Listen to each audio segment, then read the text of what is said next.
Bismillahirrahmanirrahim. Assalamualaikum warahmatullahi wabarakatuh. Selamat pagi teman-teman, bagaimana kabarnya hari ini? Perkenalkan, nama saya Syaidatun Nisa dari jurusan Pendidikan Bahasa Arab semester 4 di IAIN Syekh Nurjati Cirebon. Seperti biasa, pada kesempatan kali ini saya akan mempresentasikan sebuah topik pembahasan dalam mata kuliah metodologi pengajaran bahasa Arab yang diampu oleh Bapak Hasan Saifullah MAG. Baik, pembahasan kali ini yaitu mengenai pembelajaran menulis bahasa Arab atau Maharoh Al-Kitabah. Teman-teman bisa lihat layar di sebelah kiri saya sebagai gambaran dari penjelasan yang saya jelaskan. Di sini kita akan membahas 5 pembahasan. Yang pertama yaitu hakikat, kemudian juga tujuan pembelajaran menulis bahasa Arab. Yang kedua ada jenis-jenis penulis. Yang ketiga ada tahapan dan teknik pembelajaran menulis. Yang keempat mengoreksi tulisan bebas mengarang. Kemudian juga yang kelima tes kemampuan menulis. Baik, kita ke pembahasan yang pertama, yaitu mengenai hakikat dan tujuan pembelajaran menulis bahasa Arab. Yang pertama, hakikat. Di dalam Kamus Besar Bahasa Indonesia dijelaskan bahwasanya menulis itu mengandung beberapa pengertian. Pengertian yang pertama, menulis adalah membuat huruf, angka, dan sebagainya dengan pena, pensil, dan sebagainya. Pengertian yang kedua, menulis adalah melahirkan pikiran atau perasaan seperti mengarang, membuat surat, dan sebagainya dengan menggunakan tulisan. Menulis dalam arti yang lebih luas adalah kegiatan terstruktur yang dilakukan secara disengaja untuk menuangkan pikiran dan juga perasaannya, sehingga tulisannya tersebut dapat menunjukkan sudut pandangnya, dan dari tulisan itu orang dapat menilai karakter penulisnya. Oke, sekarang yang kedua, tujuannya. Tujuan dari Maharoh Al-Kitabah ini, yang pertama, ini cukup banyak ya, ada 12 poin. Saya akan sebutkan beberapa saja, selebihnya teman-teman bisa lihat di layar sebelah kiri. Yang pertama, siswa dapat menulis huruf Arab dan mengetahui hubungan antara bentuk huruf dan pengucapannya. Kemudian juga yang kedua, siswa dapat menulis kata baik dengan huruf terpisah atau huruf bersambung, serta dapat membedakan bentuk huruf ketika berada di awal kata, di tengah, ataupun di akhir. Yang ketiga, siswa terampil menulis Arab dengan jelas dan benar. Kemudian, siswa terampil menulis dengan salah satu jenis khot nasakh atau riq'ah. Selanjutnya, siswa terampil menulis Arab dari arah kanan ke kiri. Kemudian juga siswa mengetahui tanda baca, baik simbol dan fungsinya. Selanjutnya bisa teman-teman lihat di layar sebelah kiri. Yang kedua yaitu jenis-jenis menulis. Nah, jenis-jenis menulis ini saya sebutkan secara singkat saja, yaitu ada 3. Yang pertama ada imla. Nah, imla di sini ada imla manqul, imla maldur, dan imla ikhtibari. Kemudian juga ada menulis huruf dalam arti khot.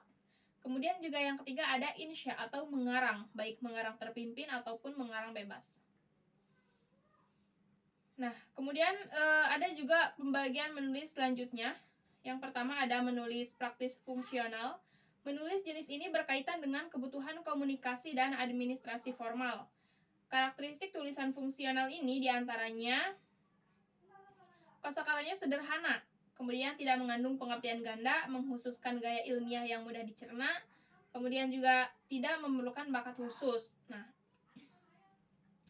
menulis praktis fungsional ini biasanya digunakan ketika menulis laporan, menulis surat, menulis pembukaan atau penutupan sambutan, mengisi formulir, dan sebagainya. Yang kedua ada menulis kreatif sastrawi, yaitu menulis ini berkaitan dengan kreativitas dan daya imajinasi penulis yang memerlukan bakat khusus, pengalaman panjang, wawasan luas, dan perasaan mendalam. Nah, di antaranya yaitu menulis cerita, drama, biografi, dan lain sebagainya.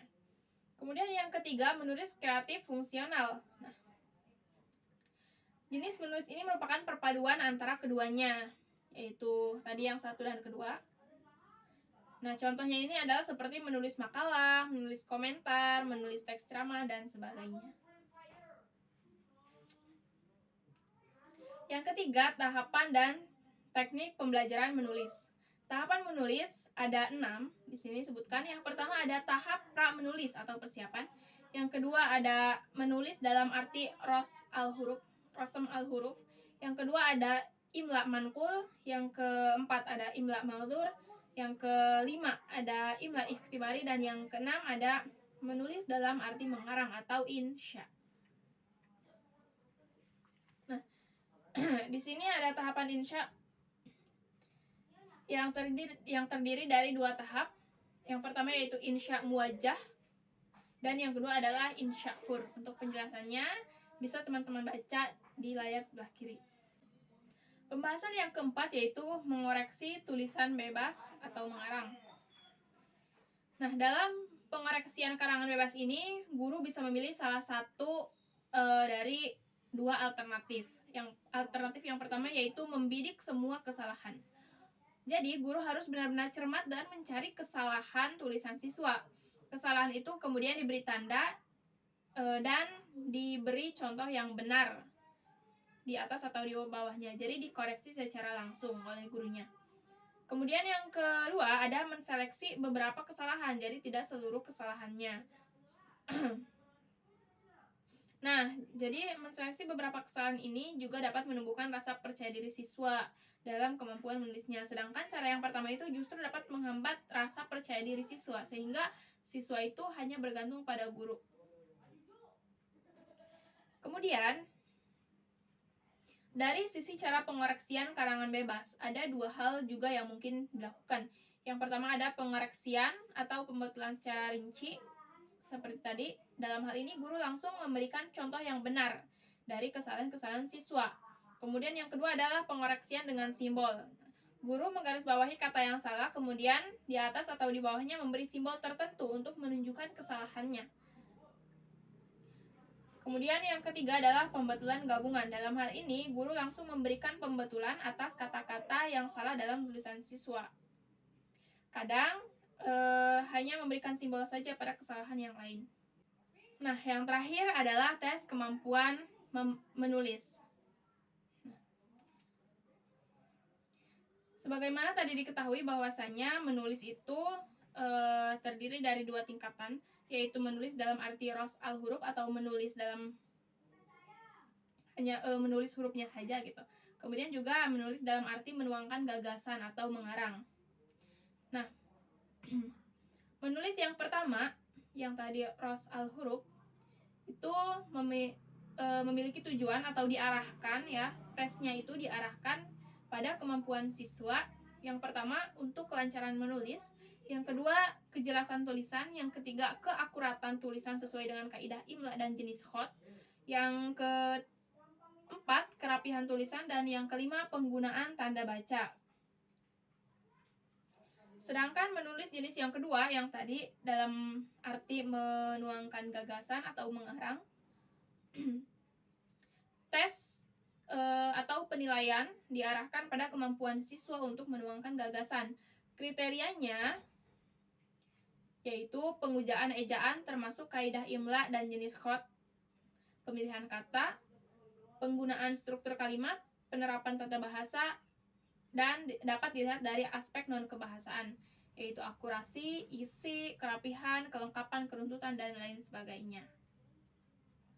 Baiklah, mungkin hanya itu yang dapat saya sampaikan pada video kali ini. Kurang dan lebihnya saya mohon maaf. Semoga apa yang saya sampaikan dapat dipahami dan dapat bermanfaat. Terima kasih atas perhatiannya. Wassalamualaikum warahmatullahi wabarakatuh.